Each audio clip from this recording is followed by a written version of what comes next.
Hey everyone! Welcome to the very first episode of the Genshin Impact Chronicle, a podcast dedicated to the content of Genshin Impact.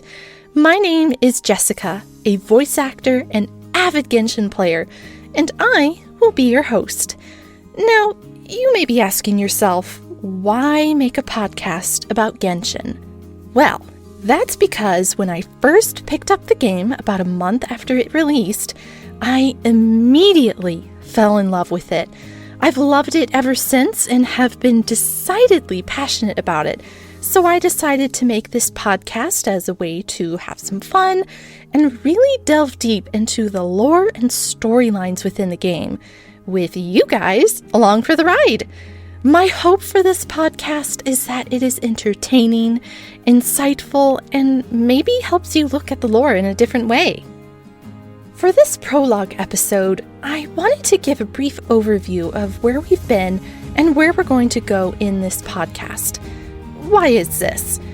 Well, in order to understand some of the more complex concepts, we need to start at the beginning and build our foundation. From there, everything else falls into place. For example, we can't talk about Eula's backstory without first knowing the history behind her family. We can't talk about Venti without knowing Mondstadt's history.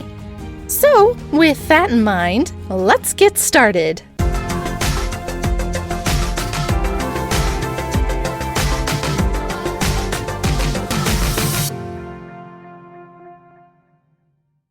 Mondstadt is the very first region that we get introduced to in the game. In many ways, it still feels like home to me. Oftentimes when exiting the game, I will teleport all the way back to Mondstadt and leave the game there. There's so many fun memories of this region, meeting colorful characters such as Venti and the OG4, Kaya, Lisa, Amber, and Jean. Learning the backstory of Storm Terror and Mondstadt itself. And of course, we can't forget about the beautiful music of this region. Let's take a listen to a couple of my personal favorites.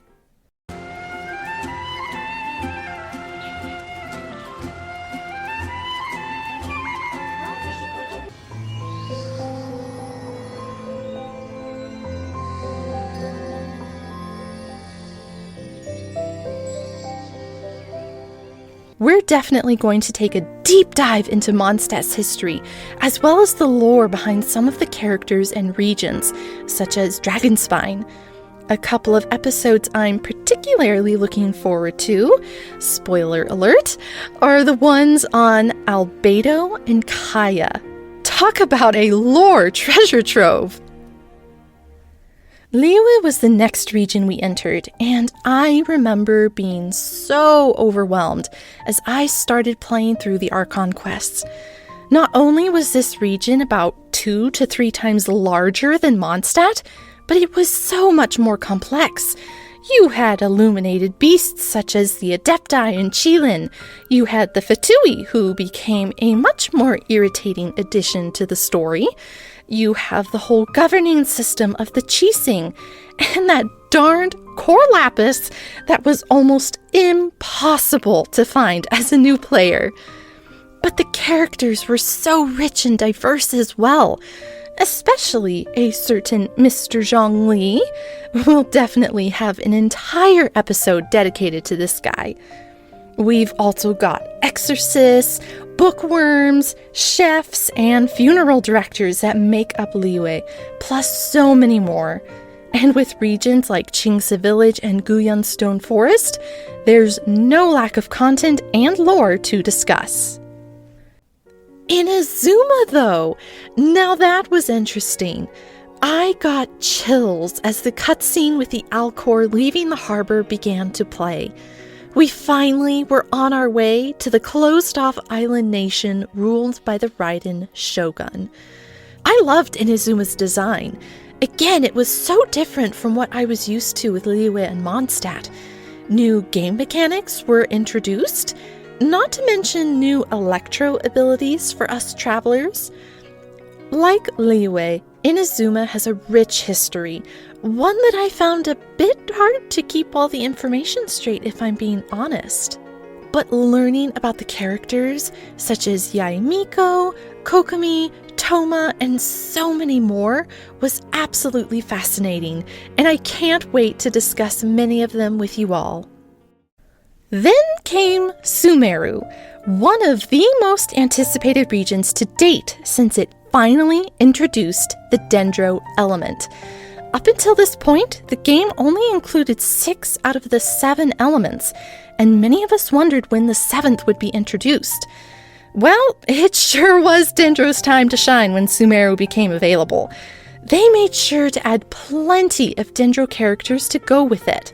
From the seemingly boring Academia scribe Alhaitham to the energetic Forest Ranger trainee Kale, there was no shortage of new characters. What I loved about Sumeru is that it is so diverse and different from the other regions. Mondstadt is mostly grassy lands with the exception of the small area of Dragonspine. Liyue is mainly mountainous with a few marshy areas and beaches. Inazuma is an archipelago with lush greenery and more beaches.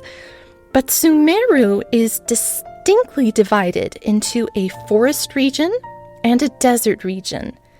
Sumeru was one of my favorite regions, mainly because we got so much lore. The ending of the Archon quest left me speechless as we found out some new and crucial information, things that I never saw coming. I can't wait to talk about it all. Fontaine is the next region that will be unveiled, but as of the recording of this episode, it has not been released yet, and there's no telling when it will be. Seeing as how Sumeru was released pretty recently, it will probably be a little while. We also have the regions of Natlin and Snezhnaya, and we can't forget about Conria. So there you have it, friends, a brief overview of where we've been and where we're going. Genshin is jam-packed with lore, and we're just scratching the surface. I can't wait to dive in and go on this journey with all of you. Ad Astra Abyssosque, travelers!